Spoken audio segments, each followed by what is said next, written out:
Erin always starts some things but never finishes it. I believe I really ate for my emotions and ate out of my loneliness.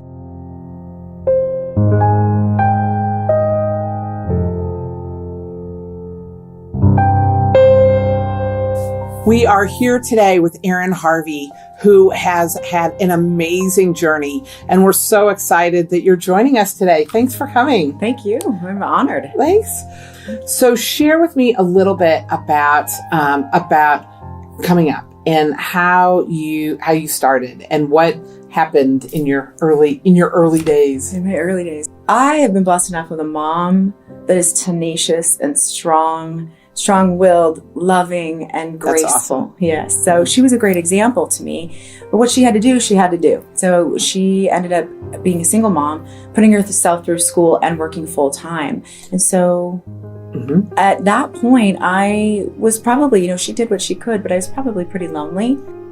You were with your family, but it was a little hard. It was hard. Sure. I think because I didn't really necessarily, my father wasn't present.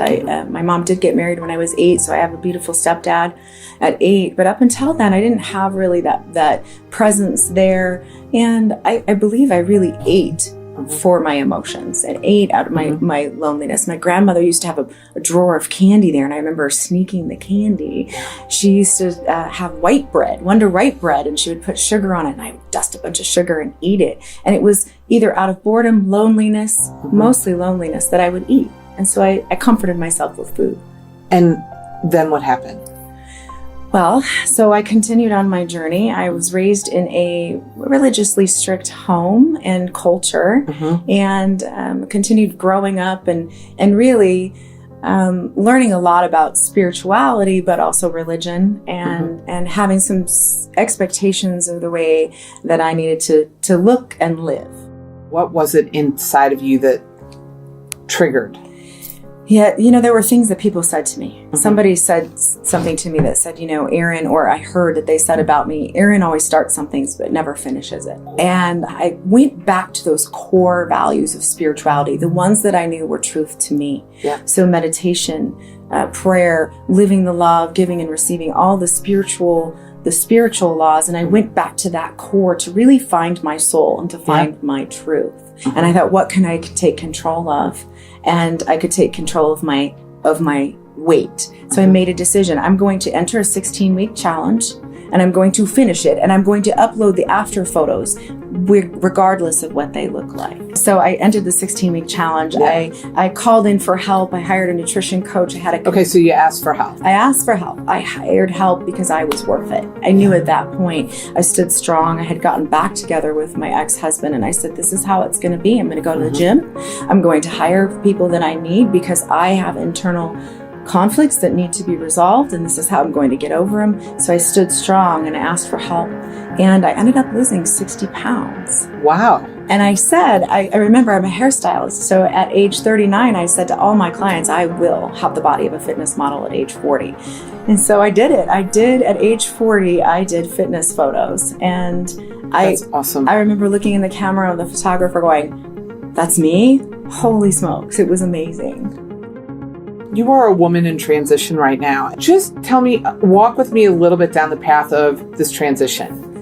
Right. So I, 2 years ago, filed for divorce, and it was a very emotional time in my world. And I was a part-time hairstylist, all of a sudden a single mom needing to make some extra income. And yet as a hairstylist, that's all I knew, and it's been my passion and it's been my drive. But I think when women are in transition and you've worked on yourself and you definitely know yourself with a capital S, you want to give back at that point. And so right now, the journey is really just listening to God and the universe and understanding the opportunities like this one to come and share and see. And the magical part about it is I can't wait to see what I'm like in 5 years from now. I have a vision and I have a purpose and a drive, and I'm excited about it.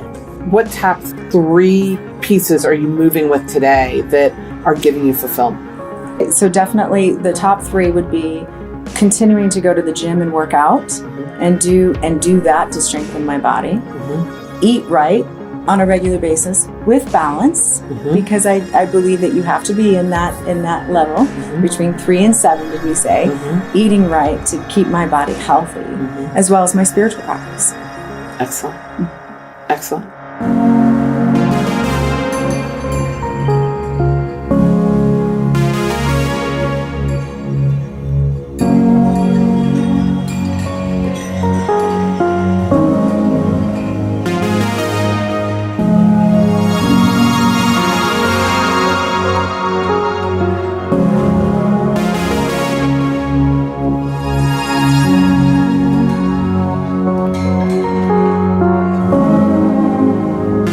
These women's stories are so impactful.